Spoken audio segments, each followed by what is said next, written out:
Salut à tous. Il y a quelque temps, début 2019, un petit groupe de militants noirs, la Ligue de défense noire africaine, a manifesté à Paris devant l'exposition Toutankhamon, accusant celle-ci de blanchir le pharaon et de falsifier l'histoire égyptienne.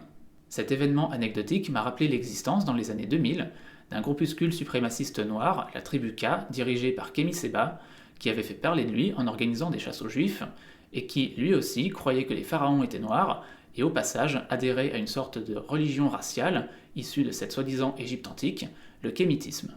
Du coup, cette croyance en une Égypte noire m'a intrigué, et je me suis intéressé aux groupuscules et théories qui véhiculaient cette idée.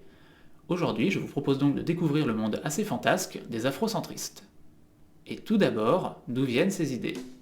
Elles remontent toutes plus ou moins directement au travail d'une personne, Cheikh Anta Diop, un intellectuel sénégalais ayant fait ses études en France, à la fois en physique et en sciences sociales. Ces idées, couvrant à la fois l'histoire, l'anthropologie et la linguistique, peuvent se résumer à 3 points. D'abord, l'Égypte antique était noire, les Nubiens, venant de l'actuel Soudan, auraient descendu le Nil pour coloniser l'Égypte. Diop apporte ce qu'il estime être des preuves, les Égyptiens nommaient leur pays Kémet, ce qu'il traduit par pays des Noirs. Deuxième point, toutes les cultures africaines découlent de cette culture égyptienne négro-africaine, pour reprendre les termes d'Anta Diop. Cette culture se serait diffusée dans toute l'Afrique après un exode massif de la population égyptienne, suite à l'invasion perse qui a eu lieu vers 520 avant Jésus-Christ.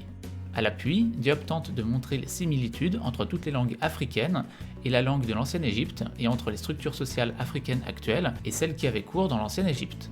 Et, dernière thèse, et pas des moindres, la civilisation égyptienne négro-africaine serait antérieure à toutes les autres civilisations humaines à qui elle aurait communiqué ses savoirs, en particulier la Grèce antique, qui en fait n'aurait rien inventé ni approfondi, ni la philosophie, ni la médecine, ni les mathématiques ou l'architecture, et en fait devrait tout à l'Égypte. Cette thèse sera publiée en livre sous le titre Nation nègre et culture et donnera naissance à l'afrocentrisme ou afrocentricité, courant qui postule l'importance vitale de l'Afrique dans l'émergence de la civilisation et dans l'histoire humaine, largement hors du continent africain. Par exemple, Anta Diop estimait que Bouddha avait des traits africains et supposait qu'il s'agissait en fait d'un prêtre égyptien ayant fui le pays après les invasions perses. Notant aussi qu'à la même époque, le confucianisme et le zoroastrisme émergeaient en Extrême-Orient, il laisse sous-entendre que là aussi, il pourrait s'agir de création de prêtres égyptiens en exil. Si ces idées peuvent paraître étranges, d'autres à sa suite sont allées encore beaucoup plus loin, comme on le verra. Alors, qu'en penser ? Dès le début, les théories de Cheikh Anta Diop ont été très contestées. Ainsi, il n'a pas pu passer sa thèse initiale sur le sujet, ses travaux sur l'Égypte négro-africaine n'ont jamais été publiés dans des revues à comité de lecture, et lui-même a longtemps été employé dans un laboratoire de physique, et non d'histoire ou de sciences humaines. Il faut dire que le président sénégalais de l'époque, Léopold Sédar Senghor, se méfiait de ces théories. En clair, son idée d'une Égypte négro-africaine n'a jamais été validée par la communauté scientifique. Ces thèses ont fait polémique au point que l'UNESCO a dû organiser une conférence pour en débattre, mais elles n'ont jamais eu d'écho favorable ensuite parmi les spécialistes, et ces hypothèses afrocentriques ont été contredites par des études ultérieures. D'abord, le terme Kémet, que Diop traduit par pays des Noirs, les égyptologues le traduisent plutôt par terre noire ou pays de la terre noire, en référence au sol fertilisé par le limon des crues du Nil. Il serait d'ailleurs étonnant qu'un peuple antique se nomme par la couleur de sa peau, cette idée traduisant plutôt l'obsession raciale de Diop. Il utilise aussi des exemples parmi les objets égyptiens en sélectionnant quelques sources allant dans son sens, parmi des milliers possibles, et les interprète systématiquement selon ses désirs. Une statue au teint noir ou une peinture noire traduit la négritude de la peau égyptienne, mais dans le même temps, les peintures montrant des personnages aux peaux claires, là par contre, traduiraient une pratique ancienne d'éclaircissement de la peau. Les tests ADN sont venus régler cette question et montrent que les Égyptiens n'étaient absolument pas noirs pour la plupart. On sait juste qu'il y a eu une dynastie de pharaons noirs, la 25e dynastie, et c'est tout. Quant à l'idée que l'égyptien serait la langue mère de toutes les langues d'Afrique noire, partie importante de l'œuvre de Diop, les linguistes rejettent cette idée en bloc et incluent l'égyptien ancien dans la famille des langues afro-asiatiques et non des langues d'Afrique noire. On peut aussi reprocher à ces thèses de tout voir à travers le prisme racial noir-blanc et ainsi de jeter à la poubelle toute une histoire qui n'est ni blanche ni noire, mais constituée de peuples aujourd'hui disparus et qui pourtant ont été fondamentaux dans l'histoire de l'humanité, comme les Mésopotamiens par exemple. À cela, ajoutons que la vision diopienne de l'histoire est très 19e siècle et pré-scientifique. Ainsi, dans son monde en noir et blanc, il voyait les Asiatiques comme des hybrides des deux autres races. En résumé, Cheikh Anta Diop a produit un travail extrêmement biaisé intellectuellement, où tout est systématiquement interprété via son obsession raciale. Son travail n'est pas réellement scientifique, car il s'agit avant tout d'une démarche politique. Diop était panafricaniste, il voulait une Afrique unie dans un État fédéral, Et comme par hasard, ses thèses en égyptologie vont dans le sens de ses idées politiques. Alors bien sûr, pour comprendre pourquoi ce travail était aussi biaisé intellectuellement, il faut resituer Cheikh Anta Diop dans son contexte, à savoir les années 50 à 70.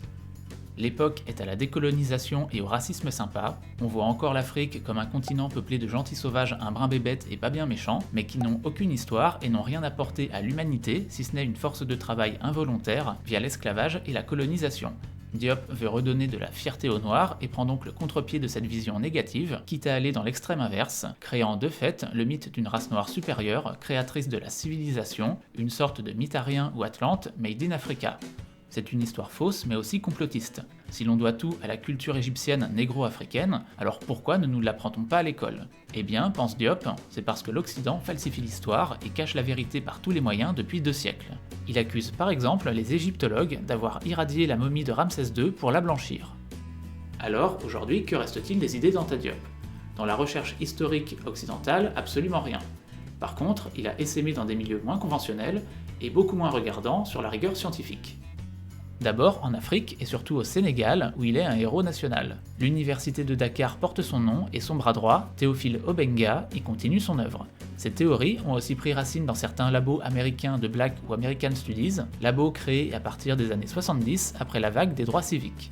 Ces labos ont permis l'entrée dans la recherche universitaire de militants noirs qui y ont apporté leur matériel militant, dont Diop. Souvent, ces chercheurs se sont contentés d'approfondir la pseudo-histoire de l'Égypte négro-africaine, de broder des philosophies dessus, tels Molefi Asante à l'université de Temple, ou Maulana Karanga à l'université de Long Beach, inventeur d'ailleurs de la fête afro-américaine de Kwanzaa. Mais d'autres ont été plus imaginatifs. Ainsi, Ivan Van Sertina, de l'université de Cornell, affirme que les Indiens d'Amérique ont été civilisés par des explorateurs africains qui auraient ainsi découvert l'Amérique largement avant les Européens. Vers 700 avant Jésus-Christ, une expédition composée d'Égyptiens noirs et de Phéniciens, ayant pour but d'aller chercher des métaux en Angleterre, aurait dérivé et se serait retrouvée en Amérique centrale où elle aurait été accueillie par les Olmecs. Les Égyptiens auraient alors communiqué leur savoir aux Olmecs et les auraient dirigés, leur communiquant leurs connaissances religieuses, médicales, architecturales, d'où les pyramides américaines et la momification. L'argument principal de Van Sertima est la forme négroïde des têtes sculptées Olmecs qui représenteraient les explorateurs involontaires. Il affirme aussi qu'une autre expédition aurait eu lieu vers 1300 après Jésus-Christ et serait le fait de membres de l'Empire malien qui auraient accosté en Amérique centrale, transmettant là encore leur savoir. Rashidi, lui, avance que l'Asie a été civilisée par les Africains et que le premier shogun du Japon était noir. Martin Bernal, lui, affirme que les Grecs auraient tout volé aux Égyptiens noirs, allant jusqu'à affirmer qu'Athéna était la copie d'une déesse égyptienne. La civilisation grecque représentant symboliquement le début de la culture occidentale, la dévalorisation de celle-ci est d'ailleurs une marotte afrocentriste. Bref, Diop a eu de multiples continuateurs. Tous ceux que je vous ai cités sont liés de près ou de loin à la recherche universitaire, et leurs thèses sont enseignées dans certains cursus. Mais d'autres, beaucoup plus fantasques, hors des cercles académiques, ont poussé l'imagination beaucoup plus loin. Ainsi, il y en a eu pour prétendre que la civilisation égyptienne maîtrisait la télépathie ou l'aéronautique. Aussi grotesque que cela puisse paraître, cette idée s'est retrouvée dans du matériel pédagogique aux USA au nom du multiculturalisme. C'est aussi sur cette pseudo-histoire que se base le kémitisme, religion New Age censée reconstituer celle de l'Égypte négro-africaine, dont se réclamait Kémi Séba et dont se réclament aussi certains autres panafricanistes. Les thèses diopiennes trouvent naturellement un large écho dans cette sphère panafricaniste. Pour ce que j'ai pu voir, l'adhésion à ces thèses y est totale. Par exemple, en France, on a la Ligue de défense noire africaine, dont la mobilisation contre l'exposition Toutankhamon a pour base les théories diopiennes.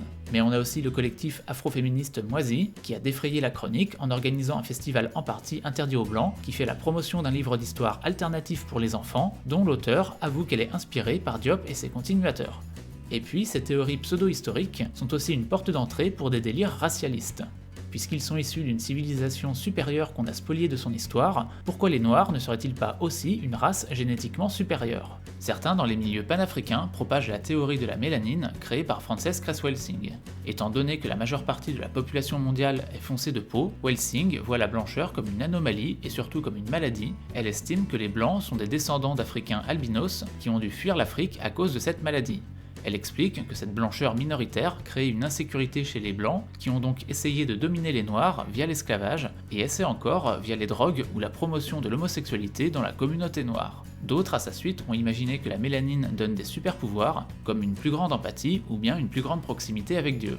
En France, en 2017, a eu lieu une conférence de l'association panafricaniste Afrocentricité Internationale où la dirigeante, Ama Mazama, a promu cette théorie, expliquant donc que les Blancs sont des albinos, des êtres anormaux, etc., le tout devant un public conquis. Ama Mazama est aussi le bras droit de Molefi Asante à l'université de Temple, avec qui elle a fondé cette association. Également, on peut aussi trouver des traces des théories afrocentriques dans des publications de la brigade antinégrophobie ou dans celle du CRAN qui fait carrément la promotion de Frances Cress-Welsing. En fait, l'œuvre de Diop et de ses continuateurs fournit ce que j'appellerais des références de basse intensité, à savoir qu'individuellement, ce ne sont pas des références absolues, comme Marx pour les communistes par exemple, mais ensemble, ils forment une trame globale, un imaginaire racial diffus, qui fournit une justification intellectuelle au militantisme. Voilà donc d'où viennent et jusqu'où s'étendent les théories afrocentristes et panafricanistes. Si cette vidéo vous a intéressé, n'hésitez pas à la partager. Moi je vous donne rendez-vous pour une prochaine émission. D'ici là, je vous dis portez-vous bien et à la prochaine.